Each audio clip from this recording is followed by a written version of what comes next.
The police lights flashed across the quiet street, and every neighbor stopped to stare. He had only left the HOA, but they treated it like a crime.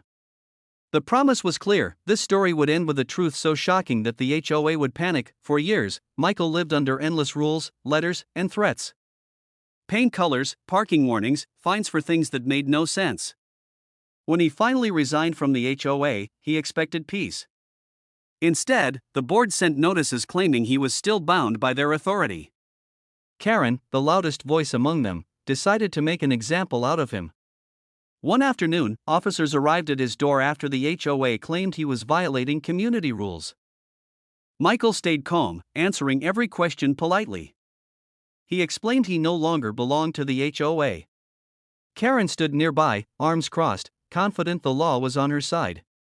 The officers reviewed documents, confused by the situation. Neighbors whispered, phones recording quietly from behind curtains. Michael watched Karen smile, believing she had won. What she didn't know was that Michael had already made a move far bigger than leaving the HOA. He had seen the future coming and prepared for it carefully. As the officers left without action, Karen warned him this wasn't over. Michael simply nodded. He looked down the street, at the homes lining the block, and felt certain. Soon, the HOA wouldn't just lose control over him. They were about to lose control of everything around him. And when the truth came out, panic would spread faster than those flashing lights ever did. Karen didn't wait long. The next morning, violation notices were taped to Michael's door like a warning. Fines were listed. Deadlines were set. The HOA acted as if his resignation never happened. Michael read every page carefully, then folded them and placed them in a drawer.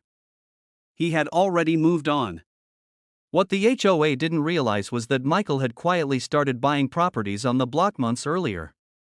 One by one, owners accepted his offers, grateful to leave the constant pressure behind. The street that once felt controlled now felt different to him. When Karen called an emergency HOA meeting, only a few members showed up. She blamed Michael for encouraging rebellion. Meanwhile, police returned, responding to another complaint. This time, Michael met them with clear documents showing his exit from the HOA. The officers warned Karen to stop misusing emergency calls. Her confidence cracked slightly, but she doubled down. She sent messages threatening legal action, insisting the HOA still had power. Michael stayed silent. He knew silence made people nervous. Behind the scenes, contracts were finalizing. Deeds were transferring.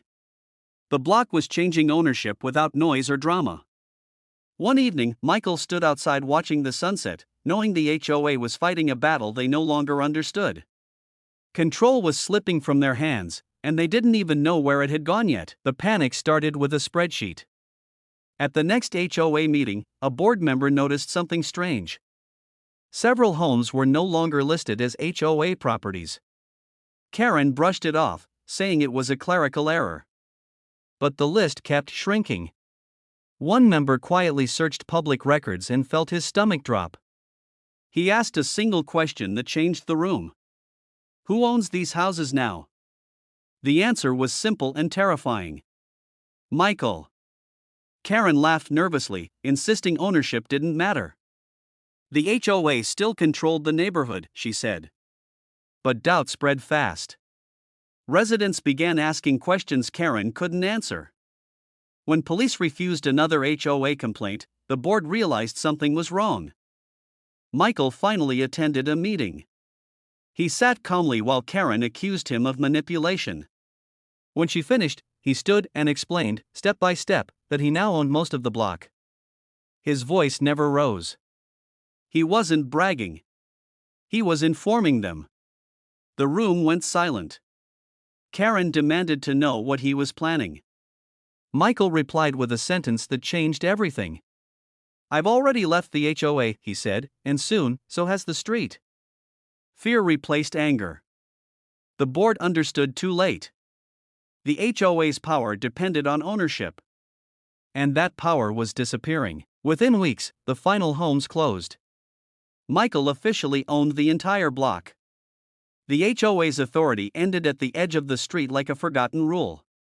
Karen sent frantic emails demanding compliance, but no one responded. The HOA lawyer advised retreat. Police calls stopped. Signs came down. Michael installed simple notices stating the block was privately owned. Nothing aggressive. Just truth. Neighbors who once avoided him now thanked him. They felt free. Karen watched from her window as control slipped away completely. She tried to rally support, but there was none left.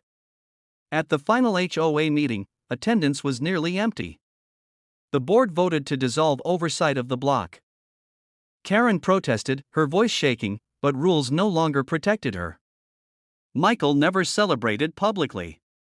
He didn't need to. He walked the street each evening, listening to laughter instead of arguments. The neighborhood felt human again. The HOA that once called police now avoided eye contact. Authority had reversed quietly, without confrontation. And the realization hit Karen hard. The man she tried to intimidate had outgrown her system entirely. The story spread online, but Michael ignored it. He focused on rebuilding trust. He offered fair leases, clear boundaries, and one simple rule: respect. Without HOA pressure, the block thrived. Gardens returned. Kids played freely. Karen eventually resigned from the board, her influence gone. She had confused control with leadership, and the difference had cost her everything. Michael received messages from nearby neighborhoods asking how he did it. He answered honestly. He followed the rules, then changed the game legally. There was no revenge, only preparation.